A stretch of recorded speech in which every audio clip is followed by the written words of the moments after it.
यहाँ पर एक क्वेश्चन दिया हुआ है कि in Young's double slit experiment how many maxima can be obtained on a screen, ठीक है, including central maxima if d is equal to 5 lambda by 2 where lambda is the wavelength of light.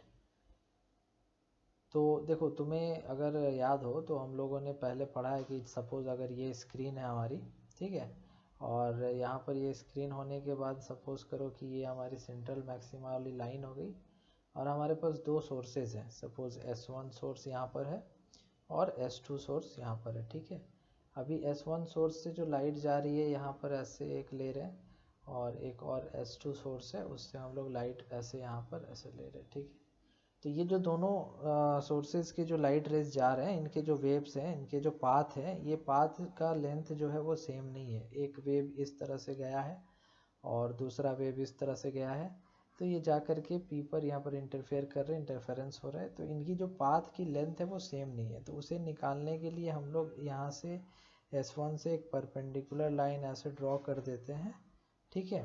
और इनके बीच की जो distance है वो small d ली जाती है। सपोज़ करो कि हॉरिजॉन्टल के साथ ये थीटा एंगल,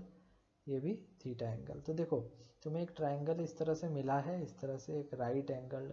ट्रायंगल यहाँ पर मिला है जिसमें ये d है और ये थीटा है, ये 90 माइनस थीटा होगा तो ये भी थीटा हो जाएगा और ये वाली angle theta, means this one is perpendicular, this is base.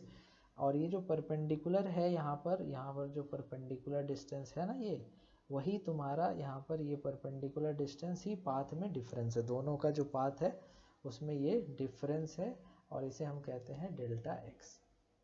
So perpendicular upon d is equal to हो जाएगा sine theta, that means perpendicular equals to d sine theta, और यही हमारा पाथ डिफरेंस भी है, that is delta x equals to d sine theta. अब देखो, अब क्वेश्चन में कह रहा है दैट कि हमें यहाँ पर मैक्सिमा चाहिए, तो मैक्सिमा के लिए जो हमारी पाथ डिफरेंस होती है वो होती है एन लेमडा, दैट मीन्स आप लिख सकते हो कि एन लेमडा इक्वल्स टू हम लिख देंगे d sine theta, n lambda equals to d sine theta, और डी यहाँ पर है 5 lambda upon 2, so n lambda equals to d की वैल्यू हो जाएगी 5 lambda upon 2 into sine theta. अब देखो, अब यहाँ पर तुम दोनों तरफ से लेमडा कैंसिल कर दो, सो एन इक्वल्स टू कितना आ गया, एन इक्वल्स टू आ गया 5 अपॉन 2